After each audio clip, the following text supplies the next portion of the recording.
Hello प्यारे बच्चों, good morning. बच्चों, आज हम अपना फर्स्ट चैप्टर व्याकरण बोध का है ना, जो हम पढ़ चुके हैं, उसका आज हम अभ्यास कार्य करेंगे। ओके, तो पहला है हमारा क नंबर का दिए गए प्रश्नों के उत्तर 2।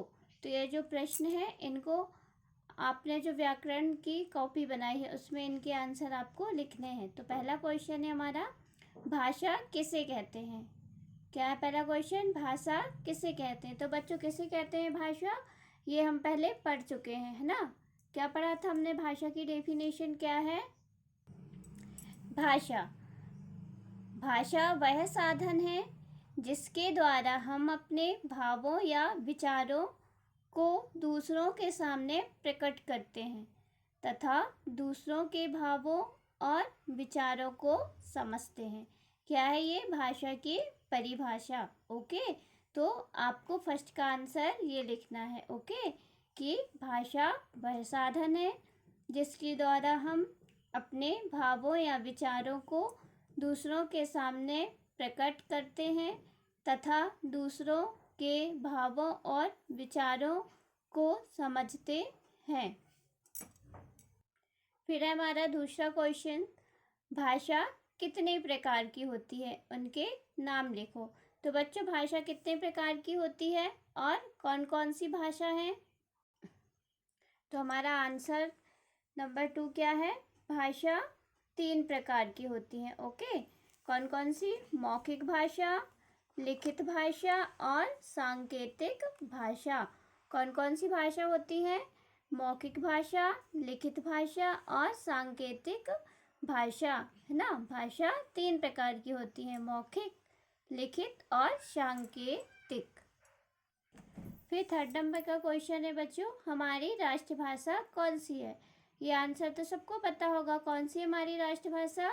हमारी राष्ट्रभाषा कौन सी है बच्चों, हिंदी हमारे देश की राष्ट्रभाषा है। ओके, या हिंदी हमारी राष्ट्रभाषा है। फिर एक नंबर का, दिए गए शब्दों की सहायता से रिक्त स्थानों की पूर्ति करो। ये कुछ शब्द दिए हुए हैं, इनकी सहायता से हमें ये रिक्त स्थानों की पूर्ति करना है। सबसे पहला क्वेश्चन है, हमारे देश में खालिस्तान का प्रयोग सबसे अधिक होता है। किसका प्रयोग होता है, हिंदी का या अंग्रेजी का। तो यहाँ क्या आ जाएगा, हिंदी। ओके, फिर है, भाषा के लिखित रूप को खालिस्तान भाषा कहते हैं, लिखित या मौखिक। कौन सी भाषा कहते हैं, लिखित। ओके, भारत की राष्ट्रभाषा खालिस्तान है, कौन सी है, हिंदी।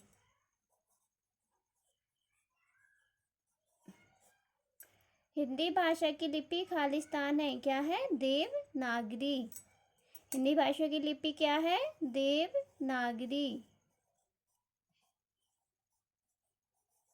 ओके, फिर है, भारत में बोली जाने वाली किन्हीं 5 भाषाओं के नाम। कौन कौन सी भाषाएं बोली जाती हैं भारत में, हिंदी, अंग्रेजी, संस्कृत, उर्दू और पंजाबी। फिर है घ नंबर का, उचित विकल्प पर सही का चिन्ह लगाओ। ओके, जो उचित विकल्प है उस पर हमें सही का चिन्ह लगाना है। तो सबसे पहला क्वेश्चन है, अपने विचारों को बोलकर अथवा लिखकर प्रकट करने का साधन है वर्ण, व्यंजन, स्वर या भाषा। तो क्या है, भाषा। भाषा के कितने रूप हैं, 4, 5, 3 या 2। तो भाषा के 3 रूप हैं, लिखित, मौखिक और सांकेतिक। भाषा को लिखने के लिए जिन चिन्हों का उपयोग होता है वह कहलाता है भाषा, स्वर, व्यंजन या लिपि। तो क्या कहलाता है, लिपि। भाषा को शुद्ध रूप में लिखने और बोलने का ज्ञान कहलाता है वर्ण, व्याकरण, लिपि या स्वर। तो व्याकरण। ओके, तो बच्चों, अभी हमने जो अभ्यास कार्य किया वो आपको अपनी कॉपी में करना है सुंदर हैंडराइटिंग से, और ये आज आपका होमवर्क है। ओके, ये जो रचनात्मक कार्य दिया हुआ है ये आज आपका होमवर्क है।